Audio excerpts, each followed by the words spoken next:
يسعد لي اوقاتكم اصدقائي، من وين عم تابعوني باي وقت عم تابعوني. اهلا وسهلا فيكم فيديو جديد ووصفه جديده. وصفتنا اليوم وصفه سهله ولذيذه وبسيطه. وصفتنا اليوم بسكويت او بيتي فور او سابلي مثل ما بتحبوا. هي نوع من انواع السابلي بطريقه كتير سهله وبسيطه مثل ما خبرتكم.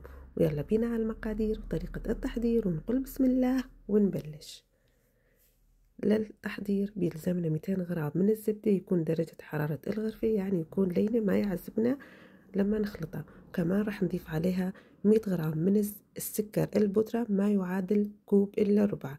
يعني 200 غرام من الزبدة نستعمل نص الكمية الزبدة اللي هي 100 غرام من السكر البودرة ما يعادل كوب إلا ربع. استعملت كوب المعياري وهلا بنخلطهم. ممكن تستعملي محضر الطعام أو الخفاقة تبع البيض، وراح نضيف عليها حبة من البيض ونرجع بنخفقها مرة تانية. ومثل ما خبرتكم بسباتولا أو بالإيد أو بمحضرة الطعام أو بخفاقة البيض، أي أداة ممكن تستعملوه. أهم شي نخلط المكونات كتير منيح مع بعض.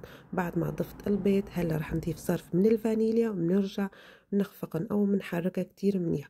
هلا بعد ما ضفت الفانيليا رح نضيف رشة بسيطة من بيكنج بودر، يعني راس ملعقة صغيرة. وكمان ضفت عليها برش الليمون أو برش البرتقال، طبعا اللي عندي جاهزة ممكن تبشري البرتقال الليمون ضيفيها بيعطي نكهة كتير طيبة.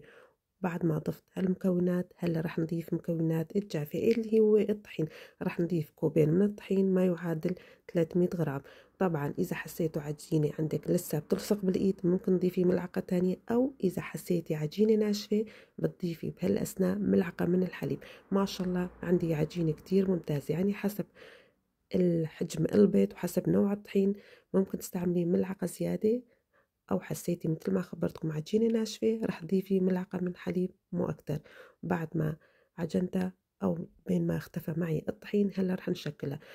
استعمل هالمرة الورق الزبدة أو تستعملي النايلون، يعني بتحطيها بالكيس النايلون وتفرديها. أنا حبيت استعمل الزبدة حتى ما تلصق. حطيت أول ورق الزبدة وحطيت العجينة وبعدين الورقة الثانية وبالشوبك مديت العجينة. ما بدنا كتير يكون سميكة واستعملت هذا القاطع للتشكيلة. كتير حلوة، يعني بيعطي منظر كتير حلو للتشكيل.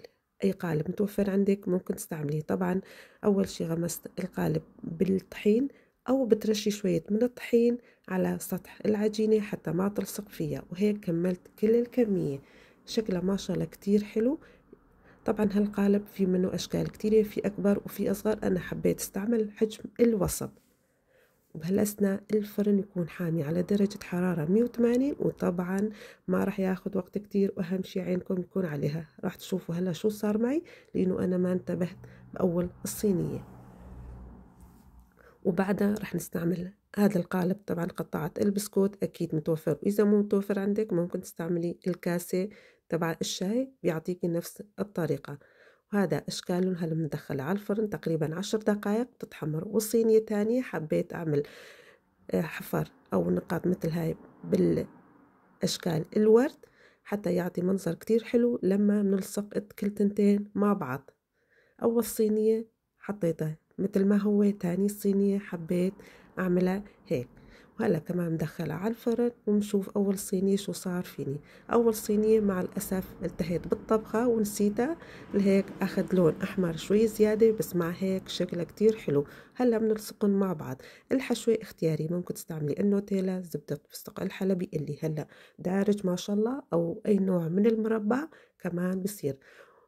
أول شي رح نرش السكر البودرة، وهاي كمان خطوة اختيارية. طبعا ما رشيت على كل الكمية، لا، شوية خليت على الطرف يكون سادة وشوية رشيت عليها السكر البودرة. وهلا بنلصق كل تنتين مع بعض، بس لازم يبرد معنا على الأخير. بعدين نرش عليها السكر بودرة، انتبهوا يكون باردة البسكوت. بعدين نرش عليها السكر ونلصقهم مع بعض. أنا استعملت هون مربى الفريس ومربى المشمش، بنلصقهم مع بعض مع ضغطة بسيطة. انتبهوا لا تضغطوا كتير. أنا ضغطت تاني وحدة يمكن أو تالت وحدة انكسر معي مع الأسف، بس معلش كمان بيتاكل. إذا وصلتوا معي لهون لا تنسوني من لايك واشتراك وتفعيل الجرس حتى يوصلكم كل إشعارات. أكيد مثل العادة راح أكتب المكونات بصندوق الوصف تحت الفيديو. وقبل هالمرة كمان عملت كتير أنواع من الحلويات راح يبين معكم بنهاية الشاشة أو بصندوق الوصف، وما شاء الله منظرها بتجنن. بس مع الأسف كمان ما خليتهم يلصقوا مع بعض، يعني لتاني نهار أو بعد كم ساعة بيلصقوا مع بعض كتير منيح. أنا فورا خلصت التصوير حتى التهي بالطبخة. منظرهم بتجنن وطعمتهم كتير طيبة. وإذا حبيتوا تعملوا كمية أكتر بتضاعفوا كمية الزبدة والسكر، هيك بتعملوا كمية أكتر، يعني اختياري. أنا بما أنه بعمل كتير أنواع من الحلويات لهيك بعمل كمية كتير قليلة، وما شاء الله بتفرد بالتم ومثل ما أنتم شايفين. وهيك وصلنا لنهاية الفيديو، بالعافية علينا وعليكم. وإذا عجبكم شيروا لأكبر عدد من أصدقائكم. أشوفكم بالخير بفيديوهات الجاي.